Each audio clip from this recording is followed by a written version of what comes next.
और इसको घर छ यो घर अर्को के को घर हो यहाँ घर छ खूब झगडा पर्छ अहिले चाहिँ हामी मकै गोड्न जान लागेको गाई चटपट चटपट खाएर पनि सक्यो लास्टै पिरो भयो क्या पिरो भएर म त आत्याएर आँखाबाट आँसु नि आथ्यो मम्मीले त लाएर बोलाउनु भएको छ कि कस्तै हे खान्छ भन्नुपर्छ आज चाहिँ म चटपटी गराउन लागेको भन्नाले नि बुढोले चटपटी गराउन लाग्नुपर्छ देख्न सक्नुहुन्छ ताकुले एउटा अब भ्लग नगराएको चाहिँ धेरै भयो त्यही भएर आज मैले सुरुवात गरिदिएको मैले चाहिँ कहिले गराएको छैन है गाइस लाज लाग्छ है भ्लग गराउन तर आज चटपटी गराउन लागेको कस्तो यो माहा हो कि के हो कि छ्या यो घरको चटपटै यस्तै हो कि बजारतिरको हल्का हरेक चिजहरू हाल्छन् कस्तो देखिन्छ यो चाहिँ प्याज काटिसकेछौँ भुजा खुर्सानी चाहिँ भित्र पिसेर राखेको छु भर्खर आएको अहिले कस्तो हुन्छ हेरौँला त खै म अहिले यो के रे काँक्रा है काँक्रा काटिसकेपछि मोल्ला लगाएको देखाउँछु है आज चाहिँ म स्कुल नगएर गाइस ढिलो भयो कि बिहान मकै गर्न लाग्थेँ म चाहिँ बुढाको क्याप लाएर बसेको कस्तो देखेछ त गाइस चस्मा खोजिदिन्छ है फेरि बुढाको क्याप लगाइदिएको त ताकुले बुढाको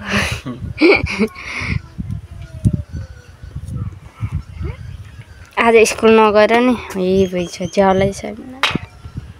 बिदा भइसक्यो स्कुल चाहिँ 12 को इक्जाम चल्यो त्यही भएर 12 बजे लाग्छ कि कस्तो घाम हुन्छ ज्याल लगाएर हैरान हुन्छ अब छिटो भ्याइ आनन्दै हुँदो भनेको पढ्दैछु मैले चाहिँ 9 मा अब विषय लिएर पढ्नुपर्छ नि त्यही भएर लेखाएर अर्थशास्त्र लगेछु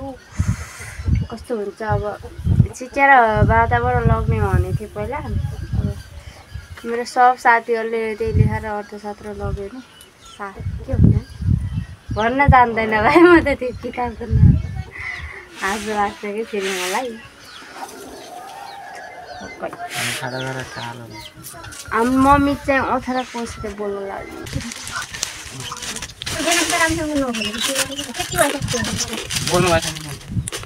बुझाएकै छैन अहिले बुझ्यो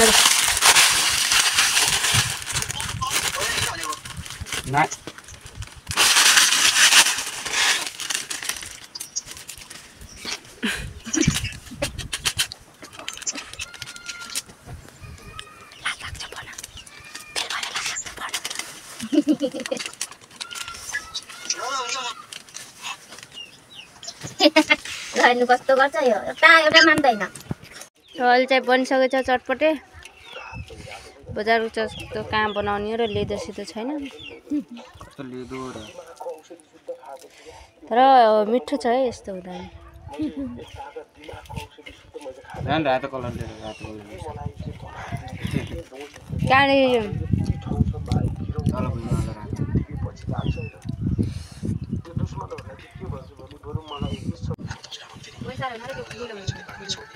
यो बस्न नपर्ने इन्तजार गर्नु पर्यो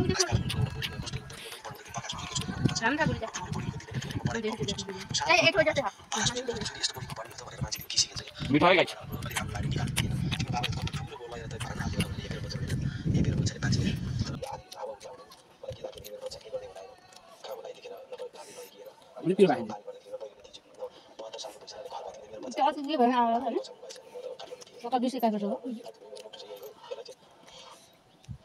पैसा दिन्छ जस्तो बढेर हुन्छ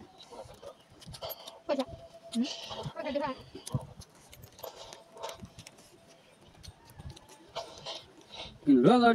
चोरी गरे मिटर सोध्दै थियो नि भन्दा ढुँडामा लानु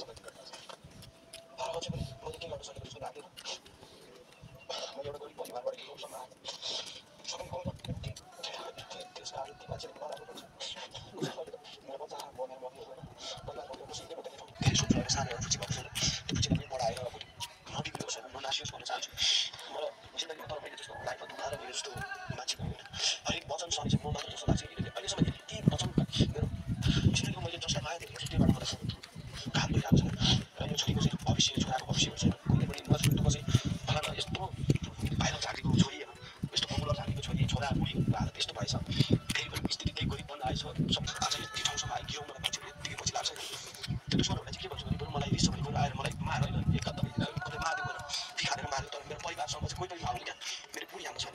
छोरी छ होइन मेरो छोरा छ यिनीहरूको लागि चाहिँ जिउनुपर्छ बाँच्नुपर्छ भन्ने ठान्छु बारम्बार मार्नु छ मलाई बारम्बार तनाव मानसिक तनाव हुन्छ कति त मैले औषधि खाएर पनि मैले दिमागको औषधि शुद्ध खाएको छु क्या यो कुरा कसैले पनि मैले भने मैले एक तारा दिमागको औषधि शुद्ध खान भनेको क्या त्यति मलाई चाहिँ तनाव दिन्थ्यो त्यति बोझ म अहिले त मैले धेरै तपाईँ अहिले काम गर्नु मलाई मेरो आफ्नो परिवारले मलाई साथ कुनै काम गर्नु बसेर साथीहरू मलाई त्यही भएर चाहिँ तनाव आउँदैन यो छोरीको लागि चाहिँ म यति तर्फी आएको छु यो छोरी के होला कस्तो होला मैले एउटा ठाउँमा पुऱ्याउन सक्छु कि सक्दिनँ होला यता मैले मेरो फलाना छोरी मेरो नाम इज्जत दिएर राख्छ कि राख्दैन त्यो मात्र जान्छ कि एक तारा अलिकति मेरो छोरीले मार्फत मोबाइल लिएर जता भावी भिडियो हेरेर जता भावी म्यासेज गरेर भेट्यो त्यतिखेर चाहिँ आफ्नो छोरीलाई नै मारेर बोलाउनु थाल्दैन नि आफै उहाँको खुसी बित्तिकै म त्यति सबै टाढा मेरो लागि मैले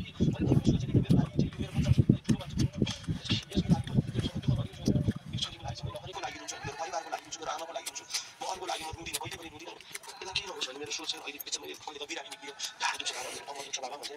मैले हिँड्न त एकचोटि मैले हस्पिटलमा पनि लगेर चेक गर्छु तिमीलाई के भएको रहेछ उसले जान मारिरहेको छैन एकचोटि लगेर चेक गर्नु छैन यत्रो सानो उमेरदेखि ढाड कमर दुख्यो भने के रोगले सतायो कि मैले कुनैहरूलाई तनाव दिएँ मेरो कारणले कि बाबाको कारणले जिन्दगीमा मलाई कतिले भिडियो हेर्छ क्या मैले मलाई सामने सन्तान गाली गर्छ नि होइन मान्छेहरूले गाली गर्दाखेरि म छोरीको अनुहार हेर्छु अहिले नदिदियोस् मेरो छोरीले अरूले मलाई गाली गरेको होइन मेरो छोरीले लगेर वर्ष राखिदिन्छु होइन त्यो भिडियो नदिनुहोस् मलाई गाली गरेको घरको फ्यामिलीले मलाई गाली गरेको मम्मीहरूले गाली गरेको दाजुभाइले गाली गरेको नदियोस् भने त्यसलाई वर्ष लगाएको आज पनि मैले ढाँटेर स्कुलबाट तपाईँले बोलाउनु भएर मैले ढाँटेर प्रिन्सिपल सरलाई अब छोरी घरमा पूजा छ सर ल्याइदिनु भनेर मैले बोलाएको यसको खुसीको लागि यसको मम्मी यदि भेट्छ यसले भेट्न चाहेको छ यसको मम्मीले हामीले चटपट खाएर पनि भइसक्यौँ गाइस